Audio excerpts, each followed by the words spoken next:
Yeah, welcome to Boxing Deep Dive. I'm Lyndon Hosking, and great to have you along for another episode of Dream Fights. Really look forward to doing this show every week, where we pit two legends of the past or present against each other, who maybe just missed each other over the journey, or obviously from different eras. We match them up and break it down and let you know who we think wins and why. I'm joined by my co-host, as has been in the last few weeks, Mike Altamura. How are you, Mike? Yeah, I'm great. I'm excited for the discussion surrounding this bout today. It's guaranteed fireworks, this bout. It will be, mate. Now, I think if you remember last week, I did actually mention I was going to do Miguel Cotto and Edwin Rosario. And I got sort of thinking about it, and I thought, because you actually brought the point up that Rosario is more of a lightweight, Cotto was more of a junior welterweight / welterweight. So I sort of had second thoughts and thought, no, I want to get two fighters from the same weight category and just do a and I just thought this one would be a little bit more exciting. And the fight I'm actually talking about, of course, is this one. It is the Hawk, Aaron Pryor, up against Miguel Cotto. And what a fight this would have been, Mike. Do you think this one's a little bit better than what the Rosario Cotto one would have been? Similar in terms of the explosiveness, but I think that Rosario only really had one pathway to victory, and that was to blast Cotto out of there. Yeah. Whereas Aaron Pryor was an outstanding boxer. I know people look at his record and think, he had like a 90% knockout record, but that masks the fact that he had exquisite timing and boxing skills. Yeah, he did, and we'll get into him in a minute, the exploits of both fighters. But before we move on, last week our dream fight was Tim Tszyu up against Troy Waters. Now, this was a really interesting one, probably one of the best responses we've had on our Instagram poll. I'm going to bring up the results here. You won't be overly happy because Tim Tszyu, 58% was deemed the winner over Troy Waters, 42%. Now, the interesting thing with this one is, Mike, I know you won't agree with that. And again, it's probably the Tyson Marciano thing we spoke about, last week, where I think obviously Tim Tszyu's a lot more well-known than what Troy Waters was. But strange enough, Troy Waters was very fast out the blocks as far as the poll went. It took a long time for Tim Tszyu to catch up. But in the end, maybe it was a lot of the baby boomers, whatever you want to call them, voted for Tim Tszyu. But either way, it was a hotly contested race between the two of them, which is what it should have been. Yeah, definitely. And look, it's all perspective, so that's fine. I would have imagined it would roll Tim's way with the followers of the program, given that he's this current generation and that Troy Waters isn't someone particularly that you see a lot of highlights or even throwback memories of, both online and also on TV. So I'm actually surprised that 42% leaned his way. I would have thought it would have been a bit more skewed the other way, but just shows what a terrific bout it would have been. Yeah, and I think out of those 52% for Tim, I think only a very small percentage said he'd win by knockout. The majority were on points, whereas the 42% that voted for Troy Waters, probably about 75% of those said he would knock Tim Tszyu out. So it's good to have that contrast. And I'm really glad that there's actually some pretty knowledgeable fans out there that know both fighters. And as I said, there was a lot of support for Troy Waters in this. We probably had about 90 to 100 votes. So it was a really good response by the Instagram crew out there. And as I said, Troy Waters was in front for the majority of the poll, and Tim ran him down at the end. So I was really happily surprised that there were a lot of fans out there that knew the stuff and obviously gave Troy Waters his due. Let's get on to this dream fight. We'll start with Aaron Pryor, the Hawk, 39-1 with 35 KO, so a great knockout record there. Won the WBA junior welterweight title in 1980, made 8 successful defences, won the IBF junior welterweight title in 84 after he relinquished the WBA title. Some of his biggest fights there, the 4th round knockout of Antonio Cervantes, you can see there, and the other two there, Alexis Arguello in 82 and 83, and was inducted into the International Boxing Hall of Fame in 1996. But Mike, one thing going through his records, with a fine-tooth comb, one thing that did sort of strike me is, apart from Arguello, you could probably say Cervantes, or Cervantes, however you pronounce it, there wasn't a lot of big names on there, which is really unusual for a fighter held in such high regard. Because nobody wanted to fight him. Yeah, well, you're right. Yeah, of course.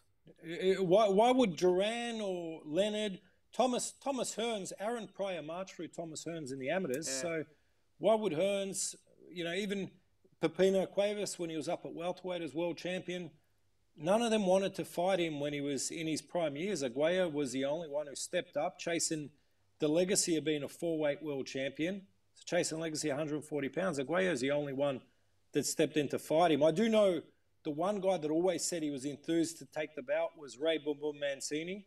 He would have gone up from 135 to 140. But with that exception, Hector Camacho, you look at all the guys in that era, there was no interest from 135 to 147. None of them wanted Pryor on their radar when he was at his best.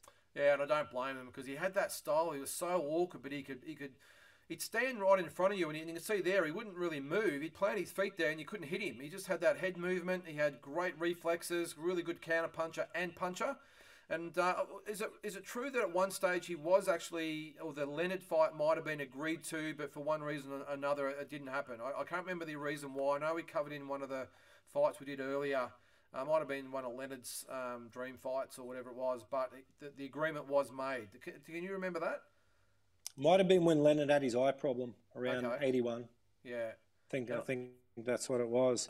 But you see here what his traits were. I mean, look at those little steps. Like I said, people think he's a crude power puncher because of the knockout record, but look at them little feints and steps. He's the only fighter I've seen that could throw a right hand, wind up in a southpaw position, and then blast his opponents with an overhand left, but never get hit during the process of those steps. Just such a deceivingly slippery and slick fighter. Yeah, you can see there, he's in, he's out, he puts his right foot forward but throws the left hook. He's just a very, very awkward fighter. And apart from that one slip up late in his career where he's obviously had a long layoff, I mean, really no one even got near him. But have you watched the fight though? Yeah, I mean, with Bobby Joe Young, he got knocked out by a headbutt.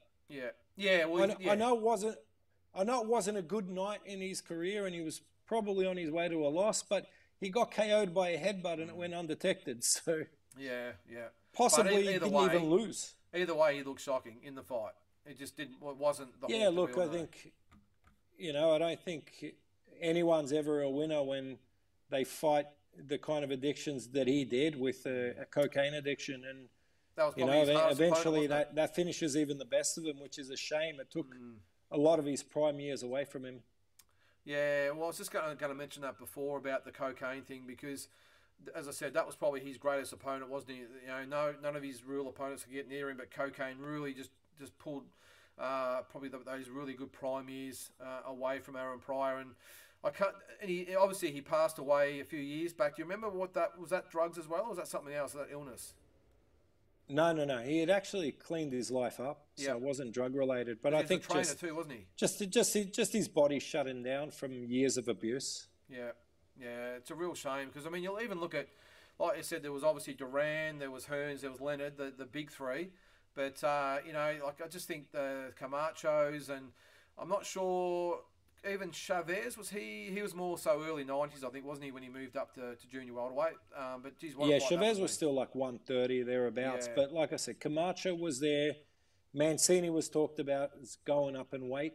I think had Mancini got past Livingston Bramble, the possible fight was going to be Mancini and Pryor, which would have been an absolute tear-up. But would have been. It's a shame he didn't have a few of those defining bouts. But even if you just you dial back to his amateur career, he beat 3 future world champions in his amateur career.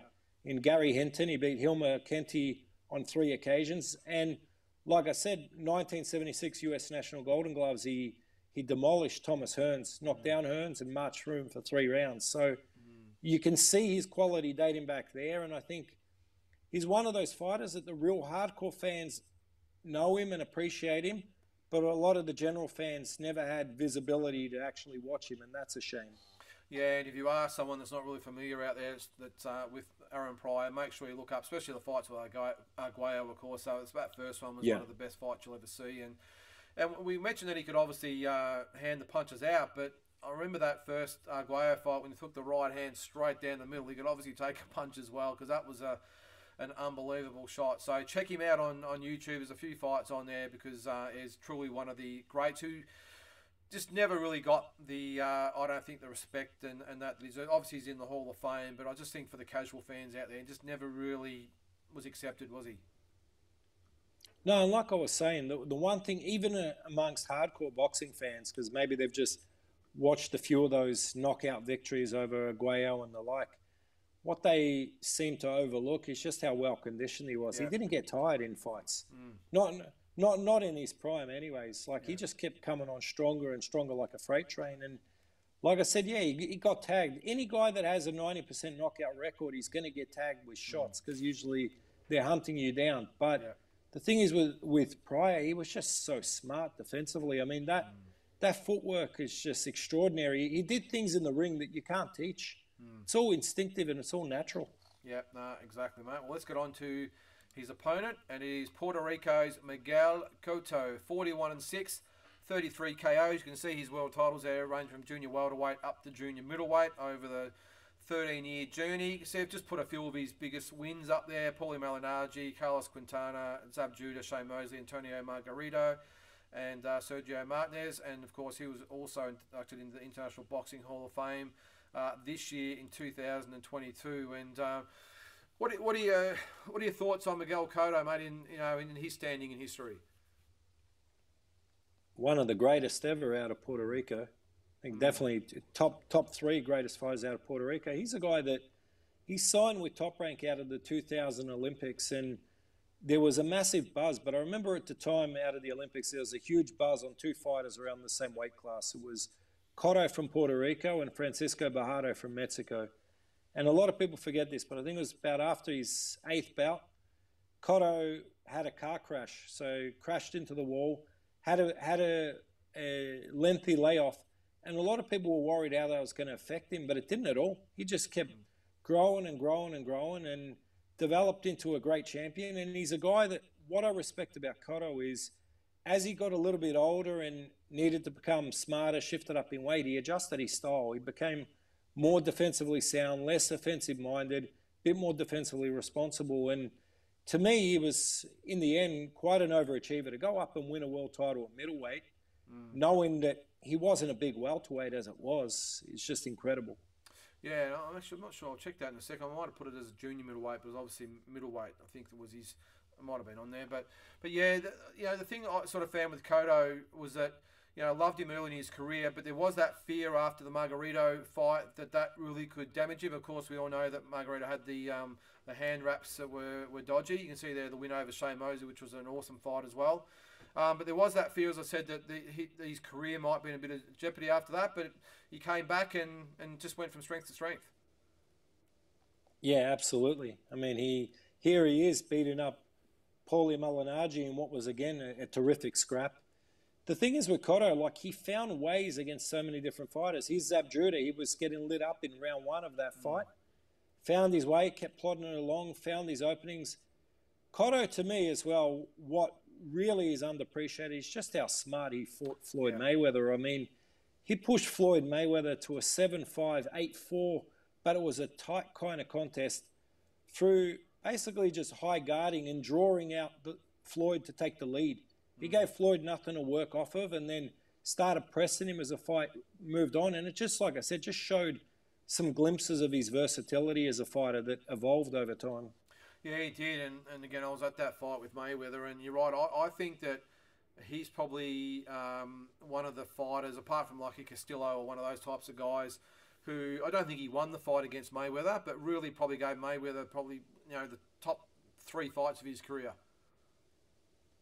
Yeah, absolutely. And like I said, if you watch it like that, that's an early highlight there. This Cotto could have never rolled with Mayweather, but as he got older, and it was really, like you said, and it was post couple knockout losses, Margarito and also Pacquiao. That's the surprising part. But he became a more intelligent fighter for a period of time. Very calculated, picked his shots, and there wasn't that worry that he was going to fade. I know out of Margarito, a lot of people felt maybe his stamina was suspect after 4 or 5 rounds. And then, of course, Pacquiao blitzed him with hand speed and combinations. But later career, he kind of rectified a lot of those problems. He did. He became more sort of calculating, didn't he? I mean, I agree with you. Like even more cerebral. Yeah, and the Pacquiao fight, again, probably like the Margarito fight, had the potential to really derail his career and finish him, but he came back, he beat was it Sergio Martinez, and just a purely calculated, devastating type of win. And it probably should. That was probably another one that could have ended in the first round, I think. Do you think he put him down 3 times, was it, in the first round? Yeah, correct. Yeah, Yeah, so... correct.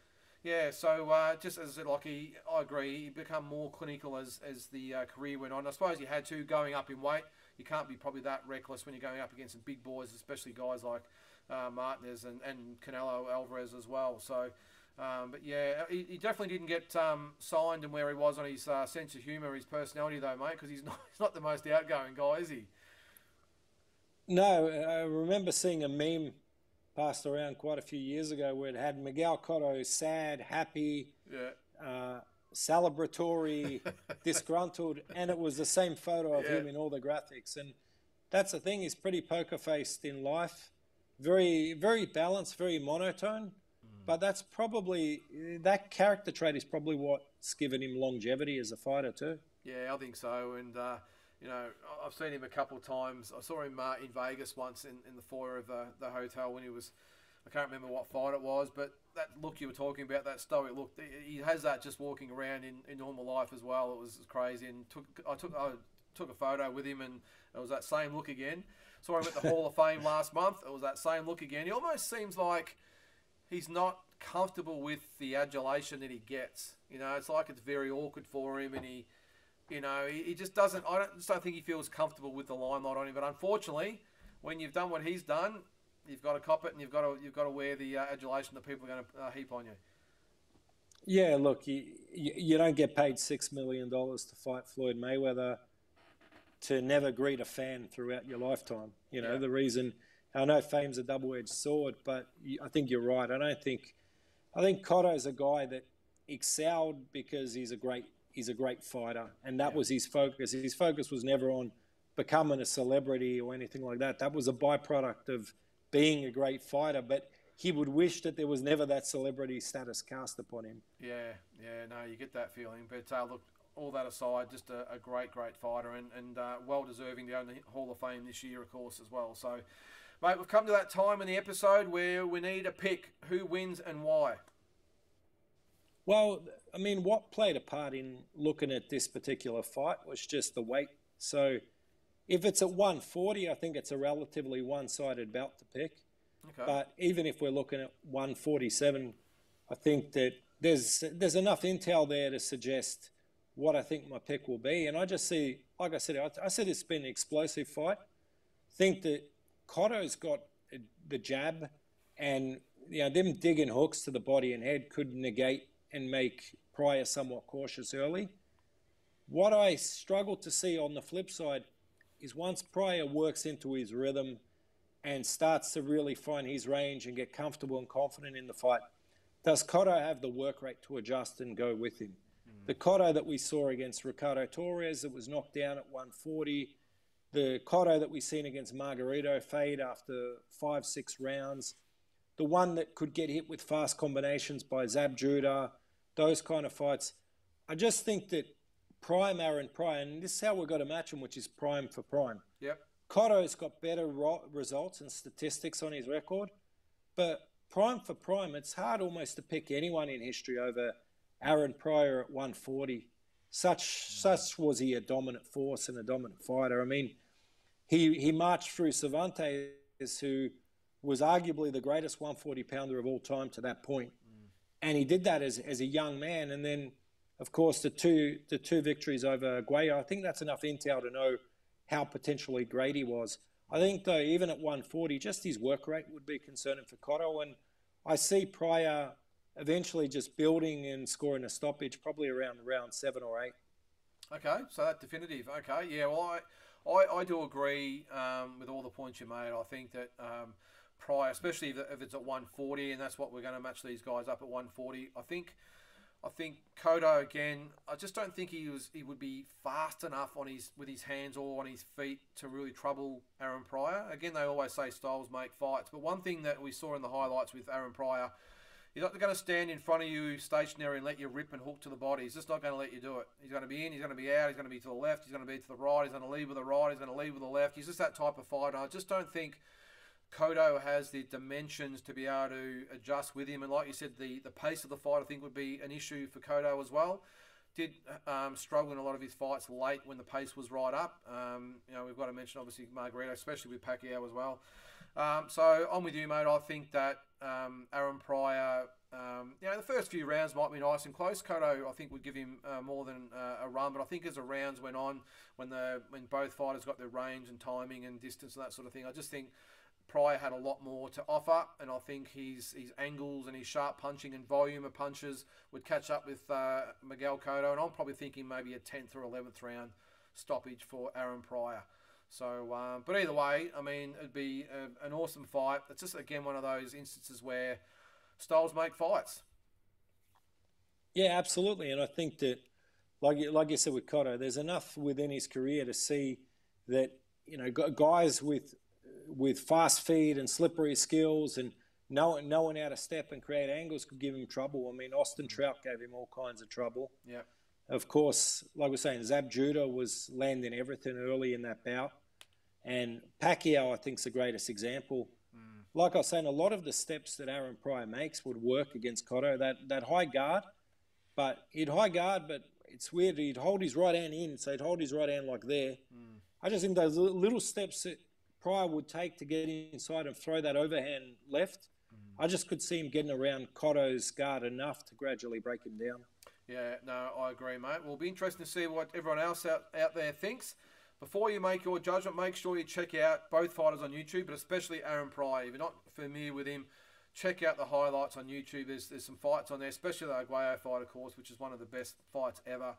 And credit to Arguello in that fight as well, of course, because he fought a hell of a fight as well. But And remember, we're not going to spoil it for them if they haven't watched it, but more than just a hint of controversy in that bout.